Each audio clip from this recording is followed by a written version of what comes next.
அடுத்ததாக இந்த நிகழ்ச்சியில நம்ம எல்லாரையும் சிரிக்க வைக்கிறதுக்காக வராரு பவானி பாலு.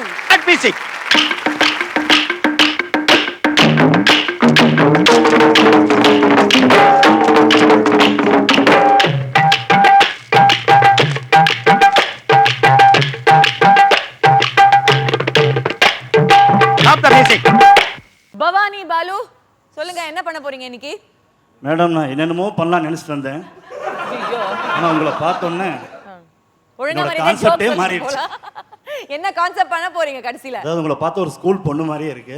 ஐயோ, அதனால ஸ்கூலை வச்சு ஒரு நகைச்சுவை நிகழ்ச்சி செய்யலான்னு இருக்கேன். All the best. நன்றி சார். இப்போ பார்த்தீங்கன்னா நம்மளாம் சின்ன வயசில் 1ஆம் கிளாஸ் 2ஆம் கிளாஸ்லாம் படிச்சுட்டு வந்துருப்போம்.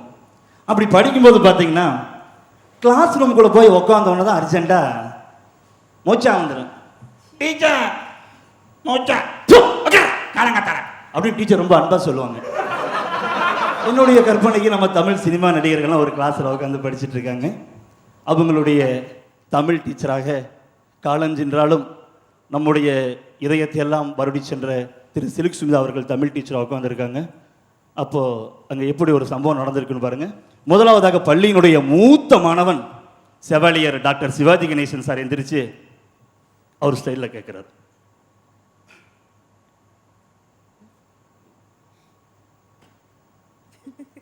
டீச்சர் டீச்சர் அவசர டீச்சர் அத்தர் தரக்கலான்னு சொல்லுவாங்க,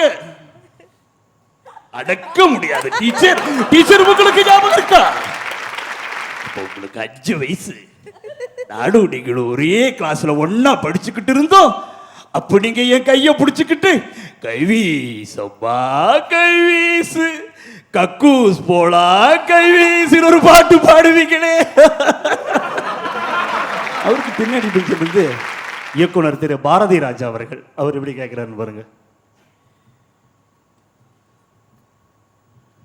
என் இனிய தமிழ் டீச்சரே, கிராமத்து தெருக்களில் வேப்ப மரத்தடியில் பாத்ரூம் போய்க் கொண்டிருந்த இந்த பாரதி ராஜா பட்டணத்து தெருக்களிலும் பளிங்கு மாடிகளிலும் ஆத்திர அவசரத்திற்கு அலையோ அலை என்று அலைகிறேன்.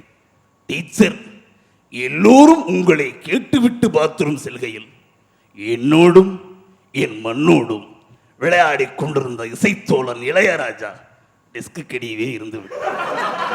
வார்த்தைகளை சொல்லுக்குள் சுருக்கிய சூத்திரதாரி என் நண்பன் வைரமுத்து ஸ்கூல் பேக்கிலேயே இருந்து விட்டான். அவருக்கு பக்கத்தில் இருந்து அண்ணன் நடிக்க வேண்டிய எம்.ஆர். ராதா அவர்கள்,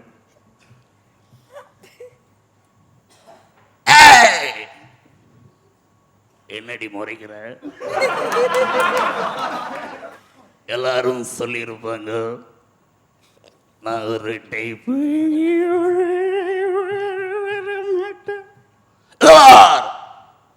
என்ன மரியாதையா பாத்ரூம் விட்டுரு.